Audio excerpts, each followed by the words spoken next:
Welcome everyone. It's great to see a good turnout. My name's Margie, if you don't know me, and I know there are a couple of newcomers here, so I really welcome them as well as some old-timers who haven't been for a while, as well as the regulars who come all the time. So it's great to see everybody. Thanks for coming. Today we're lucky to have Daniel Grafton, who's going to give us a talk about his mother's work. His mother was Margaret Grafton. And I know there are several people who would have liked to come who knew Margaret who weren't able to be here today. So it's particularly great that we can have our meeting filmed today. Everyone can relax. We're just filming Daniel, the speaker, and me, not all of you. So Alberto is behind the scenes of that big gadget, and he is filming and doing the voice. And we are going to, in the end, have a file that we'll put on a computer, and members and non-members are most welcome to look it up. So if you have friends who weren't able to come today and would have liked to have heard this talk, please let them know that we'll be putting the way of getting to the file in the next Guild News, and we'll email it when we emailed Guild Newses as well. So we're just trialling it. So if you like this initiative, let us know and we might keep doing it. If you don't like it, let us know and we might not do it, because we don't have to do it, but it just seemed a nice way to involve country folk and network groups and people who for whatever reason can't come to Burwood. And that's probably a large part of our guild membership who just can't drop in at Burwood on a particular afternoon. So please make Daniel welcome afterwards, and Alberto and Dina, who's helping Alberto. So now I'd like to pass over to Daniel Grafton, to talk about his mother Margaret. Please make him feel welcome. You can use that one if you prefer. Yeah. There you go. I'll just get started, and we'll just see how the sound goes as we progress.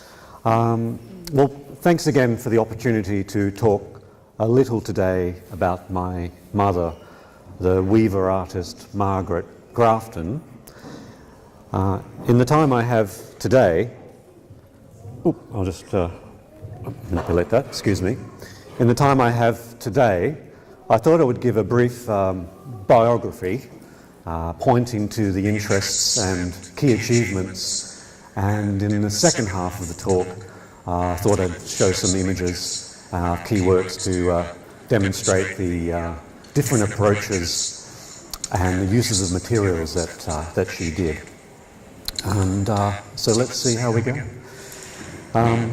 Margaret Grafton worked consistently as a professional weaver for over 40 plus years until 2004, when she passed away. Weaving was her job. As an artist, she supported 3 children from it. Not an easy career choice. Margaret Grafton was born in Handsworth, England in 1930, near Birmingham. And she studied at the Farnham School of Art. She studied under the landscape artist, or with the landscape artist Harold Cheeseman. So painting and drawing was really her initial training. She was also an accomplished classical guitarist as well. Here she is, aged 18, plein air, I think, is it? Landscape. And it's a little bit hard to see some of the style of painting or graphic work that she was veering towards. So with this, that's her studio from the early 1950s, somewhere in the Midlands.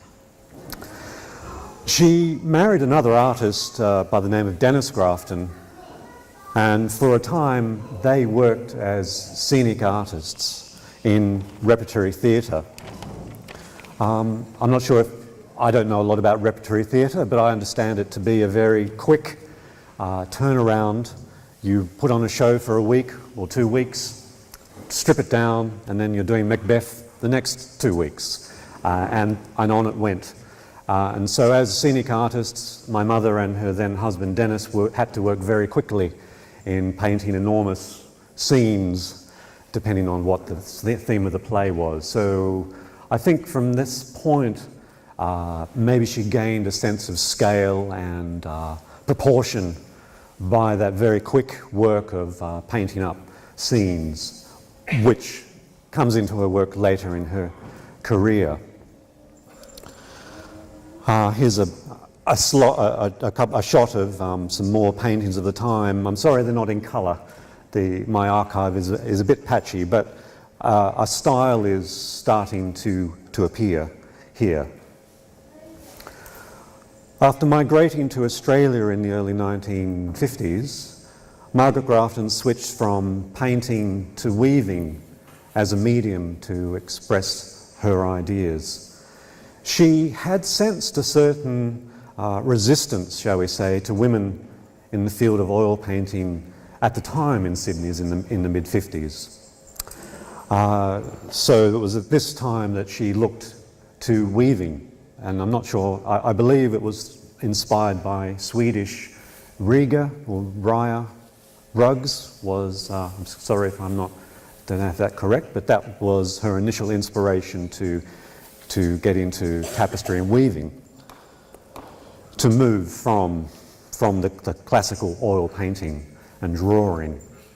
And here she is on a ferry in Sydney Harbour, approximately 1954. A little bit hard to see, but there's a shot, a pen and ink drawing of some pigeons from a window in King's Cross where they first landed. Okay. So at the time she did a short course with a person called Jessica Booth to learn the techniques of weaving. But she writes, after that, there were no real local practitioners of weaving and tapestry around in the 1950s and 1960s. And so she pretty much trained herself from that point forward. And this is a photo of, it's not of her being trained, but it is certainly of her getting some assistance in setting up a loom, an initial setup of a loom, and some dyeing that she was also learning at the time. Margaret Grafton wrote of the time, "Money was short and life in a walk-up flat was difficult with 2 little boys. I worked an early morning courier run, 6 days, and lectured at the Art Gallery. I think that's the Art Gallery of New South Wales. The loom sat in the living room." Much of her commissioned work was carried out in consultation with architects and design professionals. This important phase began in 1960 with a commission by the architect Philip Cox for a new College of Architecture that was being built in Tokau near Maitland. Sorry, 1963 was the date of that commission, and I'll cover a little bit more about this later on. Here's an initial shot of the inside of a rather austere looking chapel, but it is quite a landmark piece of architecture. And right in the middle here is the tapestry, and I'll show some slides further on. Commissioned tapestries continued out of her studio up to the late 1980s, with approximately 29 major works completed, generally for public buildings, spaces such as state and federal law courts, hospitals, city councils and New South Wales Parliament. This is an inside shot of the ceremonial court in Queen's Square, and again I'll come back to that. So it's quite amazing to see a work like that in I won't use it well, another austere environment in a sense, a very formal environment, and it's interesting what weaving and tapestry does within that space. I think that did interest her, but she was the artist working for a client, so very constrained, as to what she could do. So she was always looking for a way to test that boundary. Non-commissioned or studio works, as I'll call them, can be found in the National Gallery, National Art Gallery of Australia, and other public and private collections, including the Tamworth Regional Gallery, which has a very good fibre and textiles collection, as you no doubt know. From the outset, Margaret Grafton's work was experimental and explored a range of materials, forms, techniques and styles, from natural and hand-dyed materials, some three-dimensional off-loom, as they're called, forms, more sculptural forms, and more intricate techniques from other cultures and other eras, which I'm sure you could probably identify better than I. And I brought in a few examples that I'm not sure indicate the range, but there is some different techniques and materials on show today. This is an example of an open weave tapestry from 1969, and it's reasonably large. It's about three meters wide, and I referenced earlier working in large-scale painting and theatre. Here is whilst it's very abstract, I believe there's a sense of control of colour and elements here, and I know it's a bit hard to see, obviously, but that's an example of some studio work from the late 1960s. So far as I know, Margaret Grafton pioneered in Australia the use of metal in a tapestry or weaving. She used very thin hand-cut strips of aluminium, and later in her career copper, which I've got a piece over here you can have a look at later. And here she is in 1976 weaving aluminium. Aluminium was used in a commission for the New South Wales Supreme Court in 1976, along with its traditional fibres of wool. It was controversial, and I'll touch upon this shortly. So by now, in mapping out her career, we're approximately in the early 1970s, and Margaret Grafton had begun studying philosophy. With the post-Whitlam reforms in the education system, universities became more accessible, and she studied, coming from a fairly working class, middle class background, who ordinarily probably would not have been able to go to university in the UK. I suppose a difficult early life in England, and possible the influence of a strong grandmother and some political uncles. She was a political person, very interested in justice, equality. She was part of the first wave feminism. And there were great changes in Sydney at the time, in the mid-70s, where buildings were being torn down in Darlinghurst in King's Cross, and she became involved in the politics of the place where she lived in Darlinghurst at the time. The green bands you might be aware of. Here is Jack Mundy from the Builders Labourers Federation addressing the Darlinghurst Resident Action Group, which my mother convened. She is on the far left. This is a photo of the Victorian Road Action Group convening soon after Juanita Nilsson was disappeared. So it was a very interesting time politically as a background to her making artworks and exploring ideas. And here it's almost quite dangerous. People in this photo, I think, feared for their life. Some people have their heads turned away from the camera. Okay, so feminism, urban activism, philosophy, weaving and art, these are the predominant themes and run in the background of a fairly complex life, professionally and private. In the 1980s and 90s, she gained a Master's of Philosophy and then later a PhD in European philosophy.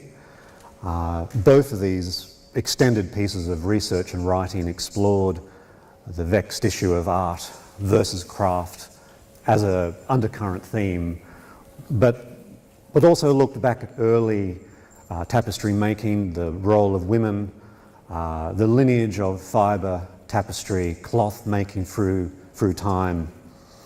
And I believe you've had some talks already around, perhaps not this theme, but she was very interested in early Greek culture, and this is a frieze which depicts the making and weaving of cloth from 550 BC. So these historical moments are very interesting to her, and make their way into her weavings at the time.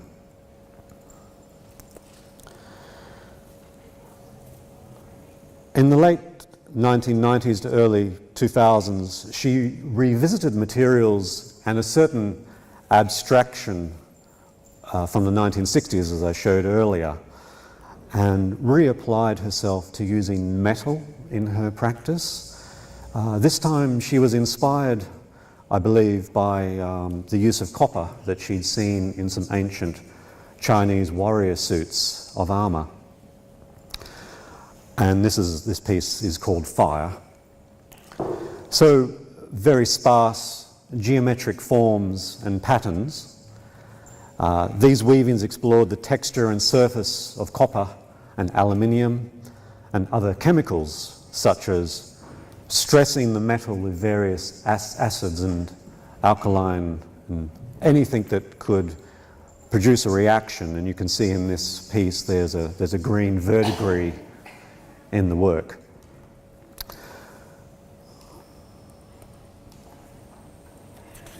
So the interplay of light as an element, how metal can interweave and coexist in a work with fine wool,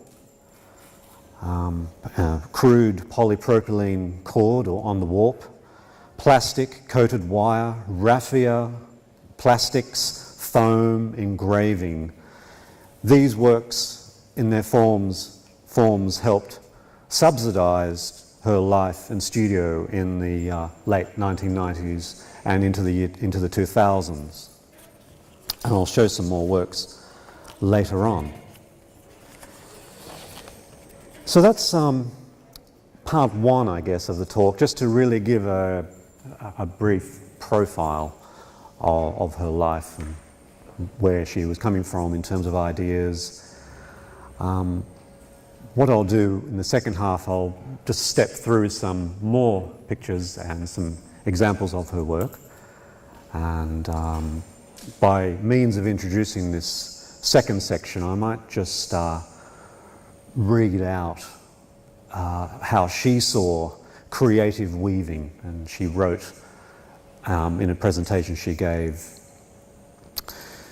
3,000 to 4,000 years ago, this is her writing, tapestry weaving was a kind of writing, an inscribing or a descriptive way of conveying cultural values and symbolic meaning.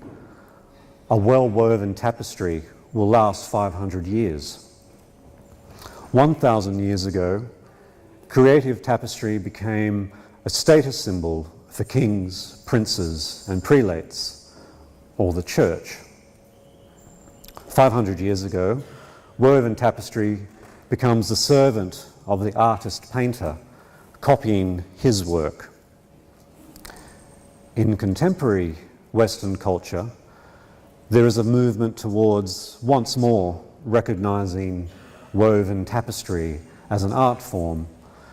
Creative weavers, and these are her words, creative weavers will not weave for painters who want woven copies of their work. In Australia, in the early years of the 20th century, there was very little creative weaving. At the time, in the 1960s, painters began to send their work to Aubusson in France to get their paintings woven. So it became the fashion in Australia to do this. This did not please one of Australia's leading architects, Philip Cox, who had seen creative tapestry work done by young Egyptian Coptic children. I've put this slide up a little bit early, but this is something, a picture from one of the books in her collection. So Philip Cox, the architect, asked Margaret Grafton to weave a tapestry for the chapel of a college he was building near Sydney. He was idealistic. The wool was to be hand spun, only to use organic dyes, and to weave the tapestry without a graphic guide, drawing or cartoon behind the loom. She writes that a black and white drawing for the work was made. The weaving took 18 months, working alone. It was the first public commission of a tapestry and legitimised a local tapestry weaving practice as a profession. What I might attempt to do is just play a short clip, and we'll see how this goes. Bear with me for a second. This is just a 3-minute film that her husband, Dennis Grafton, who was a filmmaker and painter, made of the making of the tapestry that I'm referring to. I'll see how we go. Over 100 miles away in Sydney, the cartoon for a tapestry was being prepared by Margaret Grafton. This represents Isaiah's vision of peace and hangs behind the communion table in the chapel. Spinning wool, weaving and dyeing started early in 1964 on what was to be the first major tapestry to be commissioned, woven and designed in Australia. The loom on which the tapestry was woven is the same in principle as those of antiquity. The work is woven sideways. No shuttles are used, and sheds into which the wool is beaten with a comb are operated by pulling on strings. The wool from Australian crossbred sheep created a rich texture, essentially a work of human hands, emerging in all its beauty as a natural product of the land integrated into art. In Sydney, the last inches of the 16 feet of tapestry were complete, and the scissors cut through the warp ends to release a work which had taken 14 months to weave. The tapestry was shown at the Darlinghurst Galleries. The central theme of the calf, and the young lion and the fatling together, and a little child shall lead them.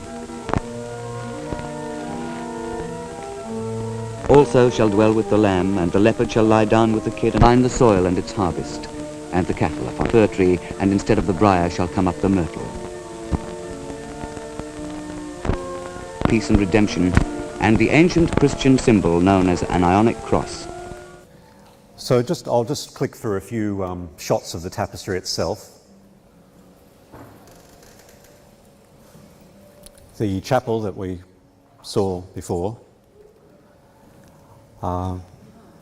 weaving the work by herself sideways. You can see on the left there is the graphic that the architect ideally did not want to be there. To create a tapestry from it's possible, I suppose, and Margaret Grafton did do that, but there were certain requirements for the chapel to have certain motifs that I think needed to be drawn up first.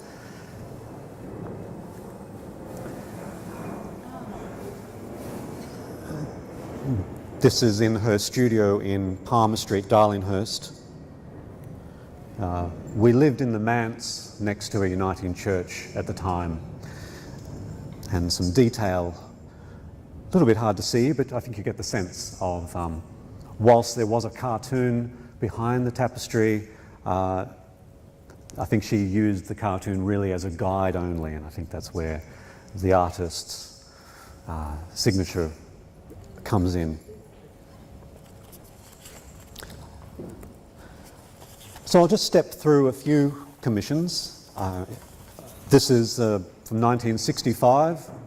for the Uniting Church in Australia, a pulpit fall. I don't have it in colour, sorry. This is a fairly large commission she gained in 1966 for the Wentworth Hotel in Sydney. She wove 7 heraldic tapestries for the hotel. Each of the tapestries are 2 metres by 1.8 metres. They took 2 years to design and weave, and each very different. The heraldic theme is each state of Australia, I didn't know this, has their own coat of arms, and this is New South Wales, Perth, Western Australia. I haven't got them all, but there were others, and they're all different and they're in that very classic style. Some detail of this commission: a watercolour on the left of a design, and a bit of detail of one of the features. During this time, a third child was born, that was me, and she had one helper, weaver, to make these 7 tapestries in 1966. The next commission that she worked on, was a tapestry woven for the maternity hospital at the Royal Hospital for Women. It's now in Randwick. Margaret Grafton chose birds as a theme to be soothing to the women of the hospital, one helper and assistant. Here are the bird features.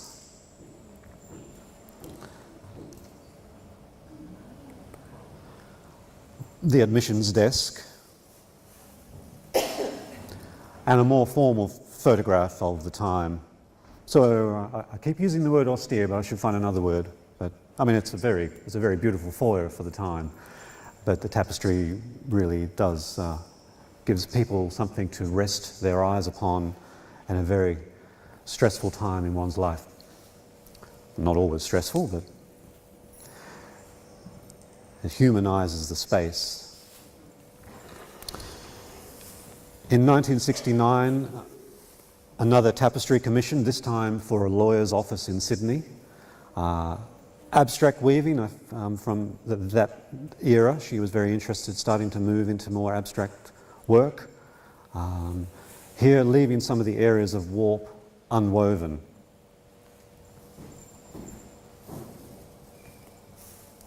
Some detail.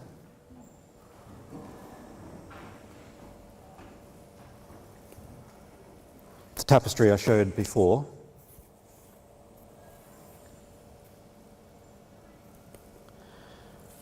I talked before about three-dimensional off-loom constructions, sculptures. I think these 2 pieces on the left and the right fit that sort of sculptural approach to weaving fibre art, tapestry, I don't know what you want to call it. But this is something they're very interested in her as well. This is at Central Street Galleries in Sydney.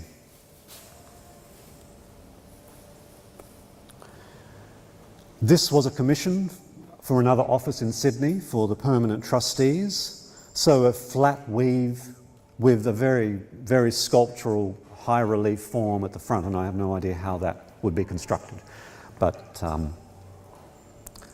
very distinct, of course.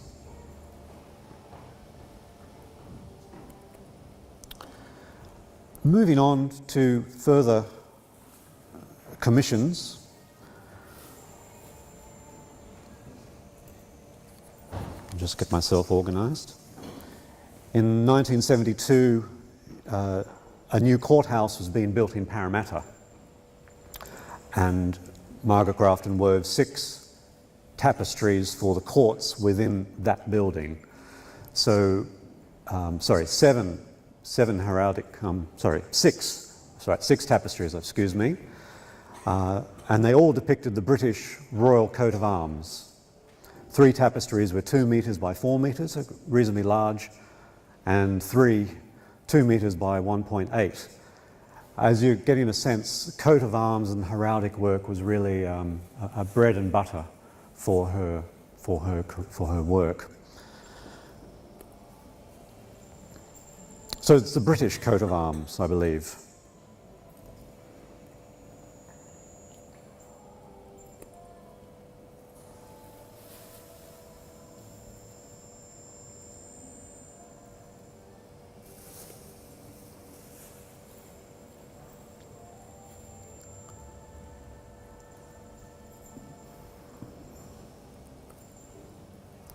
I'll just go back. Oops. So 6 coat of arms. One could say that's pretty challenging to start off with, but to keep the work interesting, to make it interesting for yourself as a weaver and artist. I think that's why each of the tapestries is very different in terms of its approach, the use of materials, and she tried to test the bounds on what could be done within the commission. This work is called Pastoral. It came from her studio. This is in the National Gallery of Australia, 5 metres by 2.2 metres. It's a Peruvian weaving technique, I believe.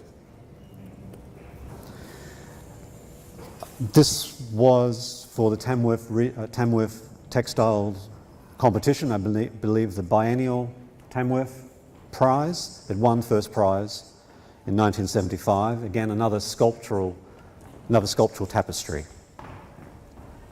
called Jabberwocky.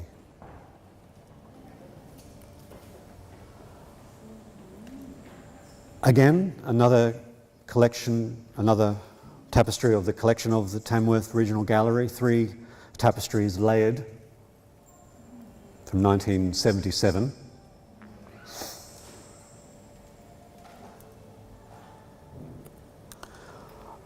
And a few pieces that indicate her, again, trying to play with forms, materials.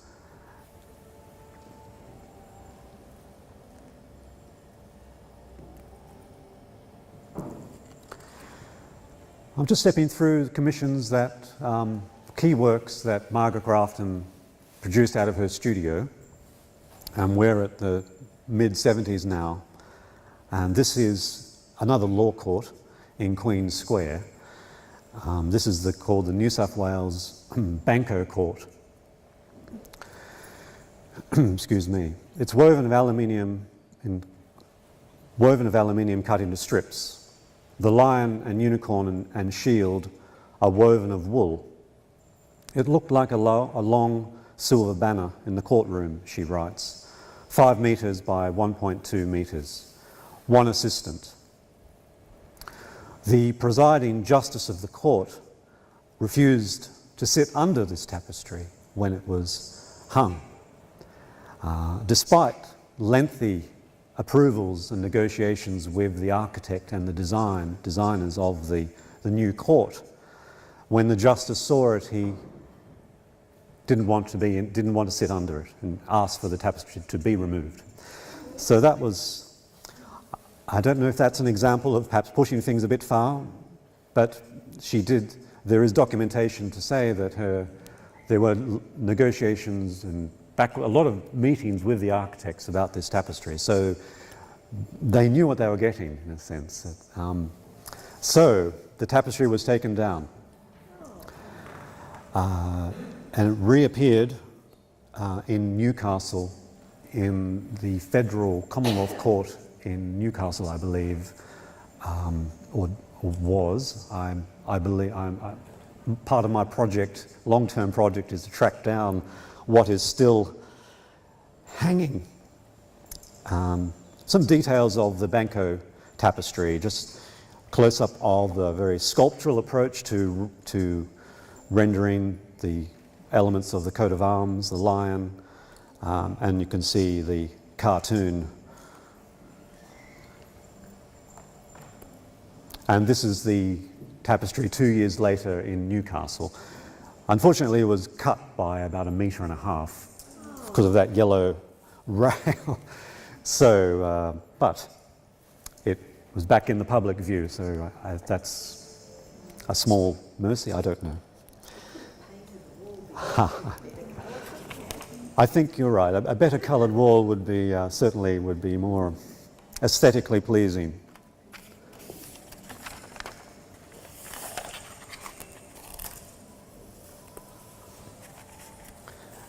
Another heraldic tapestry in the same building in Queen Square in Sydney. This time, as I mentioned earlier before, was for a federal or Commonwealth court. It's the Commonwealth Ceremonial Court, where several judges sit together. The kangaroo and the emu. The tapestry is constructed entirely of 10-centimetre wide strips of inkle and tablet weaving. The shield and animals are a shallow sculpture. Some details are embroidered. One assistant. That's that shot again of the inside. 3.6 metres by 3.6 metres. A close-up of the emu and in situ, a judge in situ. And a few characters you might recognise. Gough Whitlam on the left, Bob Hawke in the middle, and Sir Maurice, two sirs, Sir Maurice Byers, QC, on some occasion. This is a better story of a tapestry being received as opposed to the silver tapestry of 2 or 3 years earlier in the same building, not the same court, but the same building. She received a letter from Justice William Dean, later Sir William Dean. I wanted to tell you how much I admire the tapestry which you made. It complements and adds character to the court. More important, it is a work of both beauty and integrity. So that's lovely. So William Dean saying, trying to make amends, perhaps.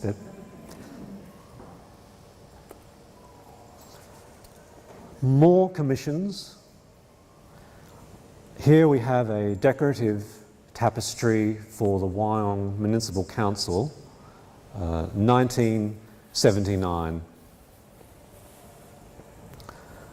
Woven in Navajo Indian weaving technique. The weaving is done on the diagonal and gives a curved edge to the work. One assistant.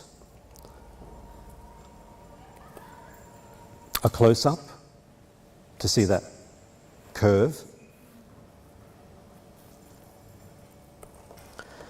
At this point, Margaret Grafton was living in Bathurst, and this is her studio in Bathurst at the time, where the tapestry was created under a hot galvanised iron tin roof.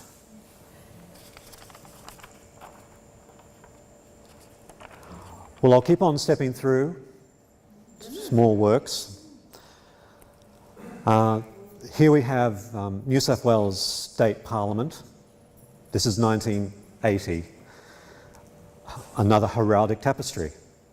The state coat of arms. It's a different coat of arms than what I remember from the Wentworth Hotel, so I'm not sure what's happening now. I'll have to look back at that. Very complicated to weave, she wrote. The background pattern of stripes and crosses was carried through the shapes of the lion and the kangaroo. Also, there was the lettering to weave. She had one assistant.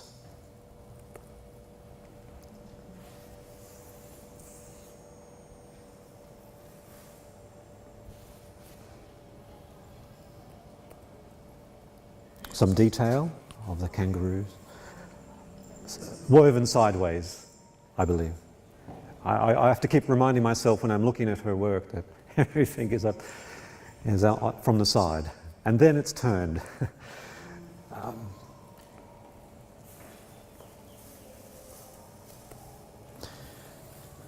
2 years later, she wove 2 rugs for the same building, the New South Wales Parliament House. for the Parliament foyer. Now, I think these works are accessible if one goes into New South Wales Parliament and asks the security guard to view the Margaret Grafton tapestries. One would be able to see them, so they are accessible, I believe. Here she is in 1983, working on one of the rugs. Her studio at this point was in Glebe at the Black Wattle Studios, which was at the end of Glebe Point Road.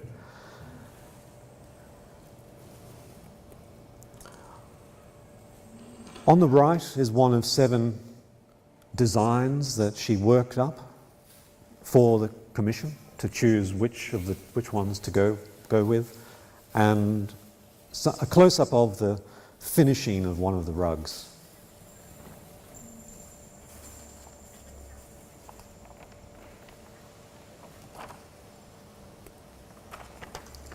Moving forward, this is a work she was very proud of from 1984. It demonstrates her real love of the natural environment and fauna and flora of Australia. It's not a coat of arms or so. A very large tapestry woven in 5 sections, mostly on the diagonal weave again, like the Wyong work earlier. Hard to see, but the curved edges are there. So this is 7.7 metres by 3.2 metres, 2 assistants. This is for the Holroyd Council Community Centre, and a distance view of the building itself.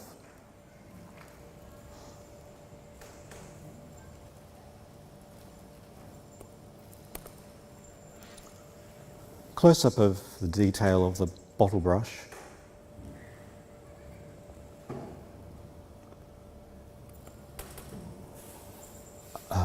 A little bit of a shot of one of her assistants, one of the sections of the tapestry being brought off the loom, and the artist in front of the work.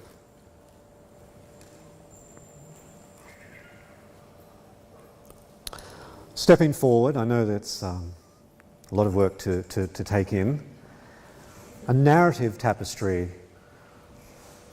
where elements, perhaps not in a linear form, but combined together on one surface, combined to tell a story, which is interesting. It doesn't have to be a story that starts at one end and ends at another. It's how you take it.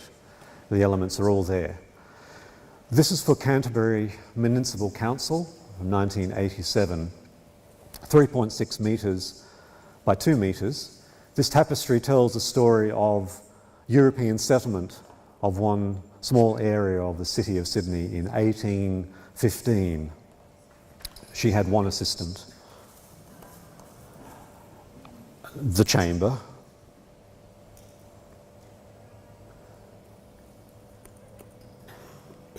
Again, some close-up of some very intricate work.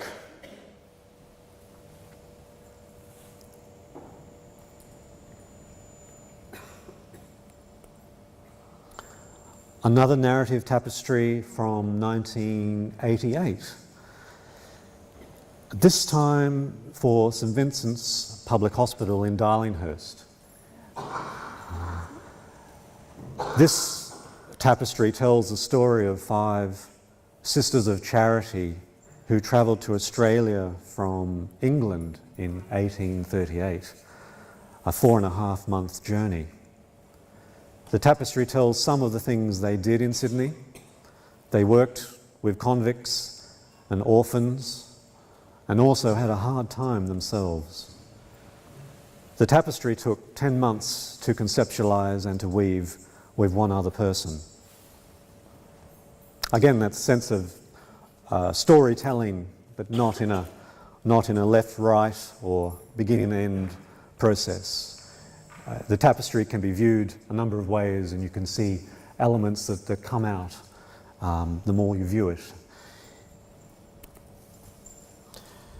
Some detail. the original location in the hospital in 1988, the tapestry has since been relocated to another part of the hospital. It's still on public view if you find yourself in Darlinghurst and with some time to spare. Head for the escalators, that's where it is. So I think it needs to be lit a little bit more sympathetically. It looks a bit stark, but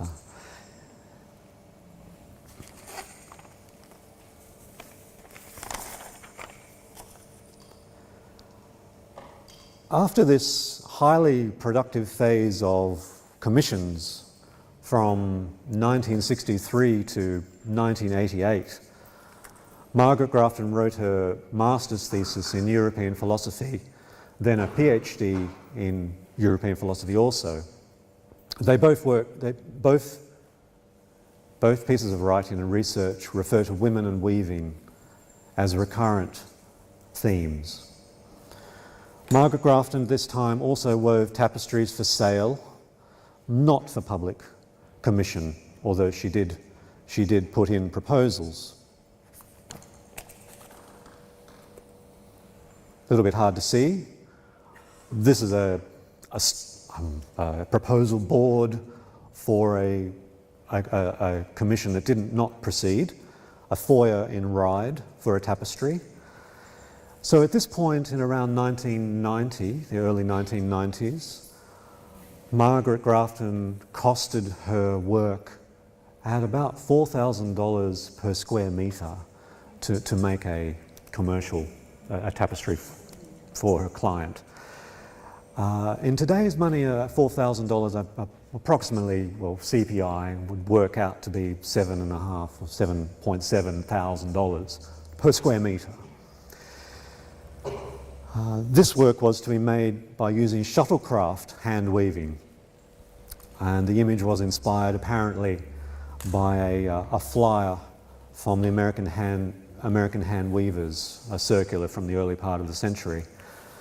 Hard to see, but was going to be 10 panels, each panel a metre wide. Her quote for this proposal was $8,750, which sounds a little bit cheap to me. But other commissions were proposed, but it's very hard to get. Here is a fairly advanced workings for a cartoon for the Parramatta Council. And again, it just shows the confidence in the hand, where the drawing and painting, perhaps skills, have stayed with her and from her early training.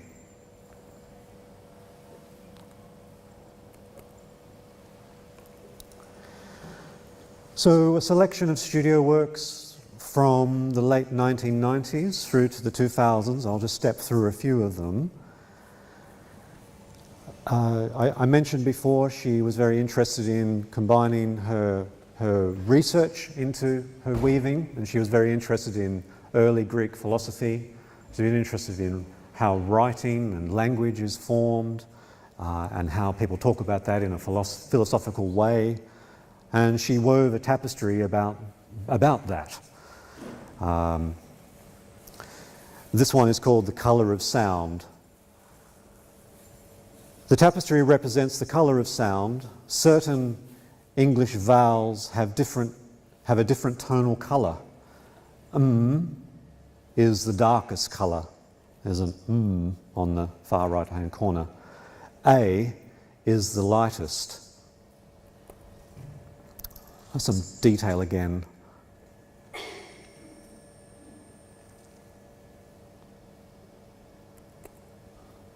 I put this slide up earlier, her interest in early Greek weaving. Here is a weaving of an early philosopher called Anaximander, who lived in 540 BC, approximately.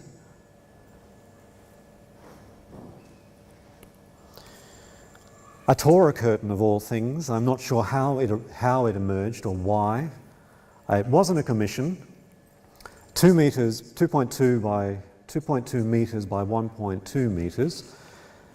The Torah, the Jewish religious ceremony uses a curtain to cover the Torah, the Word of God. So it was sold to the Jewish Museum of Australia in Melbourne. So, and some detail on the right of its making. Again, on the side. A fish tapestry. Margaret Grafton saw a spiral formation of fish from her studio in Glebe. She was fortunate to have a studio that had a water view. It's the poor artist with a water view. It's very much a contradiction. The complex at Blackwater Studio had many practitioners and artisans, and so she wove what she saw on the water. This was sold to IBM in Melbourne, Australia. This is the studio I'm referring to. On the left, it's hard to see, but another spiral tapestry on the loom.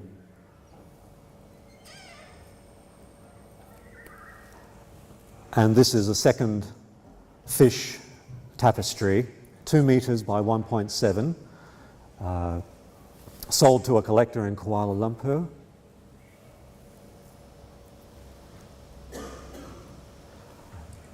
And a spiral, without fish, with cat. 2 meters by 1.7.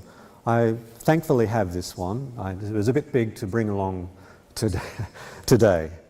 At another occasion, I'd be very happy to show it.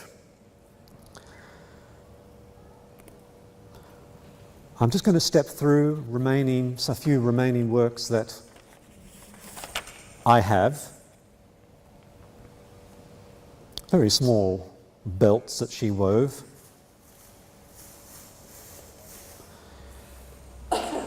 Interesting diversion. She went to China in the late 1990s to teach weaving. All of a sudden she found herself in Xinjiang, which is in the northern part of China, in the middle of winter, teaching weaving to the Uyghur students that were enrolled in the college. And here is a photo she took of Uyghur men learning to weave and spin the basics. And this was interesting for her to very confronting, I think, culturally for men of that culture maybe to learn it. But it actually worked out very well. But there were other students, there were women who also her students at that time. She was in China for about three months teaching weaving to this part of China. And there's an interesting story to tell, and I could put together a short little story about that at some point. Studio work, Medusa. Not the scary Medusa that we have as an image perhaps, but a benevolent, friendly Medusa, but still with hair made of snakes, and an M for Margaret out of a snake. Here. And some detail of some finishing at the bottom.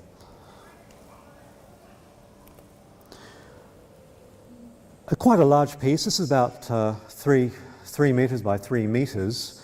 Blanket weave.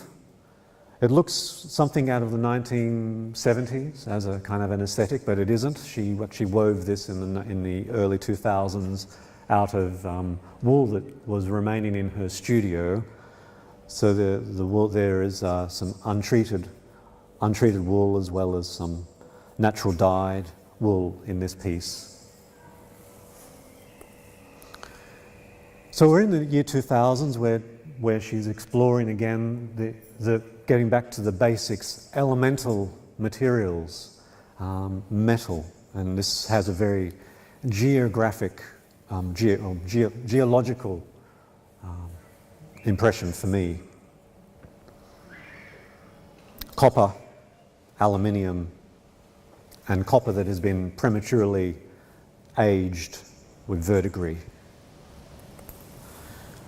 a large copper shape. This is about 3 meters by 1 meter.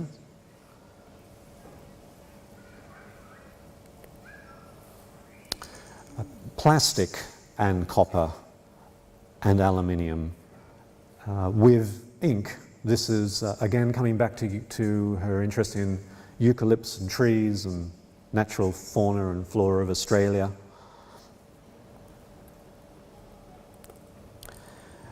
An entirely plastic tapestry, I have to admit. A raffia warp, plastic weft, and ink and acrylic paint.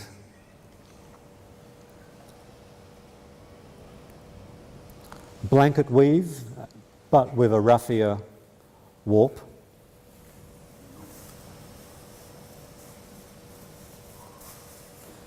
I've shown this piece before, it's called Fire.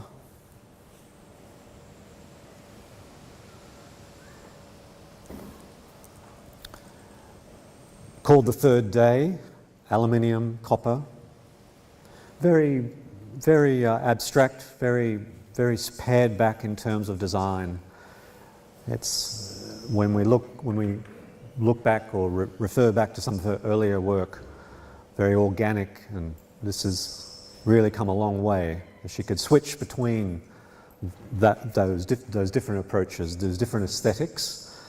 She kept coming back to wool and to weaving, of course. Another example, very hard edge.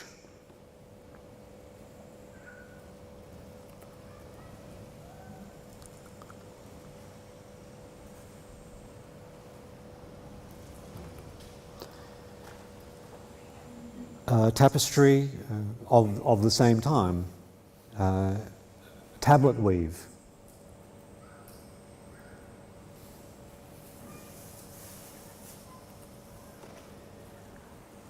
Again, looking out from her studio at Black Wattle, the newly constructed Anzac Bridge was an inspiration, and here we have, and there's a piece, I've got one of those pieces here today at night.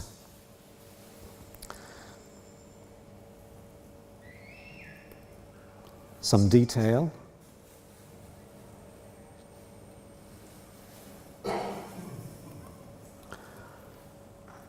Again, woven aluminium. This is made in 2003 and purchased by the National Gallery of Australia in 2006, which is quite good, as they have a woolen work and an aluminium work, which is sort of a bookends, the start and end of a career, perhaps. I don't know how time is going. Can I attempt to play another short video? This is just a 4-minute little documentary that was made by SBS, I believe. The host mispronounces completely my mother's surname, so just in advance, that's there. So let's see how we go.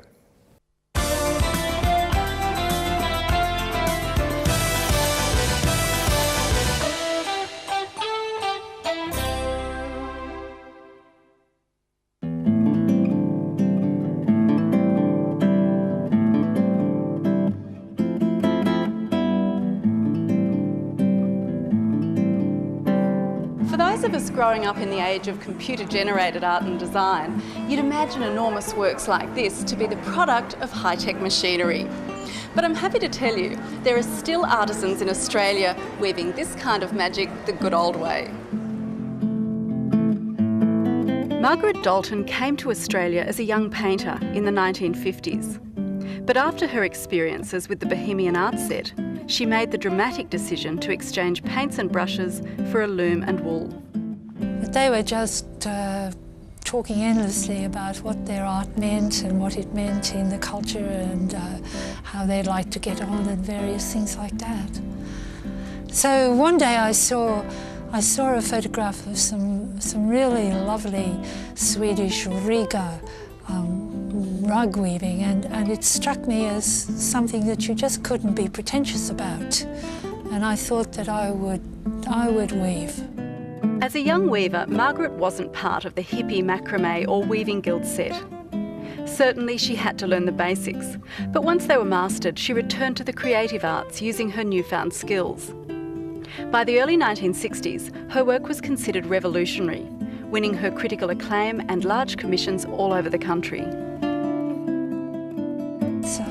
It's always been a bit of what we say, a poor sister of the arts. But there was a tremendous upsurge of weaving, and I suppose for a decade, the work was in great demand. I mean, it became all the rage to have something woven in your glass and steel tower or your hospital foyer entry or your law court. The tactile nature of weavings provide warmth and comfort in otherwise cold and unwelcoming spaces. This work in the lift foyer of New South Wales Parliament House is an excellent example. And here in the federal law courts, this tapestry seems to humanise what can otherwise be an intimidating environment. Unfortunately, in the 80s, weavings became a victim of the fashion roundabout. They were seen as the last dregs of the flower power era, and many were left to gather moths in gallery vaults and suburban garages. Technology was becoming the buzzword, and everything could be done by technology. Are you still weaving in this feudal technique, they would say? Must take a lot of time. It must cost a lot of money if you have to do it by such slow methods.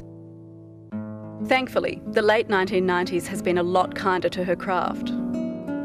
I guess I've caught up somewhat with minimalism in that I'm trying to eliminate some of the hairy edges that are associated with weaving and concentrating on its cleaner line, and yet I'm bringing the texture and the material feel of the weaving into the forefront.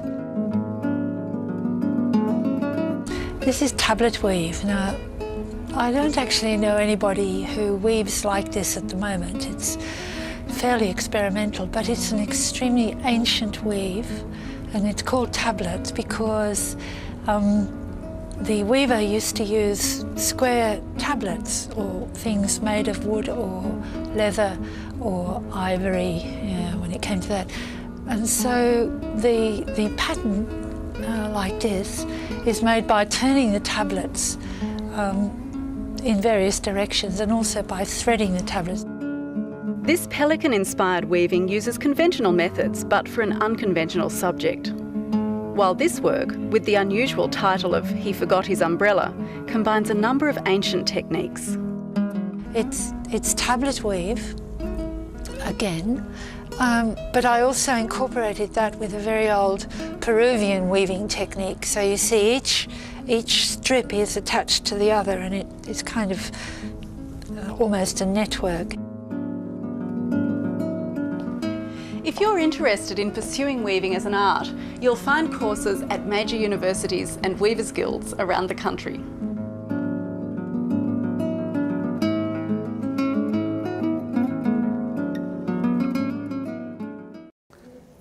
Well, it's pretty much the outline I wanted to present today in two parts. Really, just as I say, a little bit a bit of a biography and some key works, roughly in chronological order, and perhaps in stylistically as well.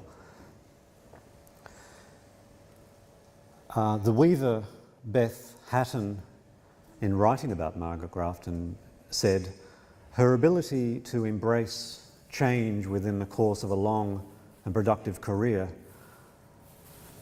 and her passionate commitment to the language of weaving are among her finest achievements."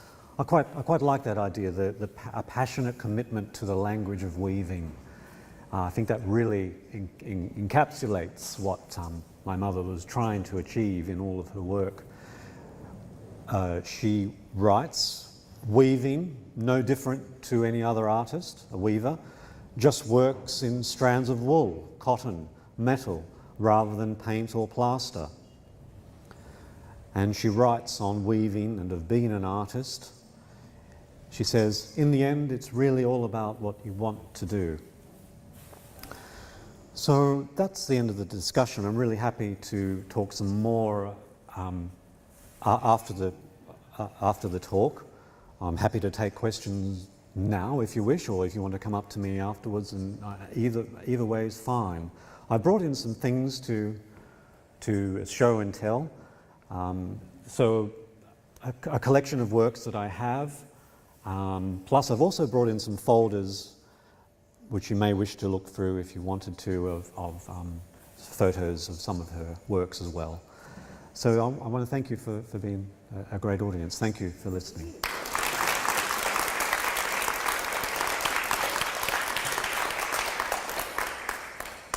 Thank you so much, Daniel. And I think how many mothers would be thrilled if their sons took the time out of their lives to come and talk so extensively and so lovingly about all the effort that their mothers put into their crafts or endeavours. I think that's wonderful. Are there any questions? Apparently the very large stripy thing is wedge weave that Margaret was famous for. I know nothing about wedge weave, but others might like to investigate that, who know about that. The tapestry in the tapestry in that last bit of film, the tablet weave, is that one there. So that's I was amazed as you talked how fresh a lot of the abstract work seemed to be. I think it could have been done last week, you know, and yet some of it was the 60s and 70s. Question? Yeah, about the tablet weaving. So the tablet weaving that I've seen normally is about 20 cards at the most. right. How did she, what did she, do you know? I'll just repeat the question because that question won't be picked up.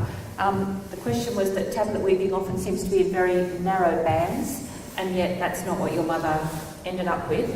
Can you describe that? Well, I don't know technically, I'm sorry, but I mean, she worked at the loom all the time, so it must have been somehow, whether it was on tension on the loom, that's another question. But would it be if it's tablet weaving? I don't know. The tablet weaving, what happens is that the more you turn, the more it twists. Okay. With tablet weaving, the more you turn, the more it twists. Yeah, you have to turn it one way and then back again, otherwise you get tangled up. And that's where you get the tension in the work, by that twist, perhaps? You have to take the tension off to turn the tablet and put it back on again after each week. Could you repeat that, please? You have to take the tension off the tap in order to turn the tablet. Oh, I see. And then bring it back on again. So take the tension off the tablet While she was turning. whilst turning it, and then I think she was using weights to do that. Oh, okay, thank you. Using weights. I wasn't there every day for her practice, so you're very possible. It was an industrial type of studio. Her loom was an 18-foot loom, and halfway through the loom's life, it was bowing under the pressure of the extreme pressures, tensions that she was applying to these commissions, and she had a very clever boat builder friend to come and sort of reverse engineer it was sort of 5mm cable bolted down to the wood, and it wasn't weaving, so far as I know, but it worked in writing that natural bow that was occurring, and which you can't have when you're working sideways on, and when you're writing sideways in wool, you just cannot have that. It wouldn't work. And what happened to your mother's loom, I have to ask? Well, her first loom, which was built by her husband in the early 1960s, was given to a young weaver in the early 1990s. I'm afraid I had to dispose of the 18-foot loom. I just do not have room. I'm afraid it went to the rubbish. Parts of it. I mean, that's a terrible thing to say, but the Powerhouse Museum was unable to take it. 18-foot rollers, and it just was not feasible, I'm sorry to say. There you go.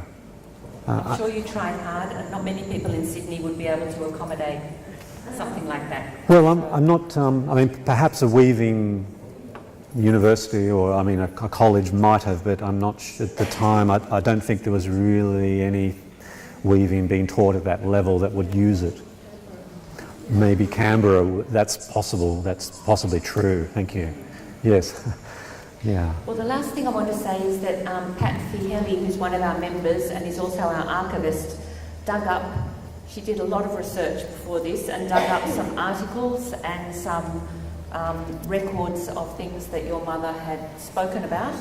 And the papers for that are around here somewhere. Oh yes, I'll get them back. And people might like to look at that as well and enjoy some of the things. And I'm sure as we travel around the country, we'll make more effort now to look in the High Court and various other places and see the works that are there. Yes. So thank you again, Daniel. We've really enjoyed it. No, well, thank you very much. Thank you.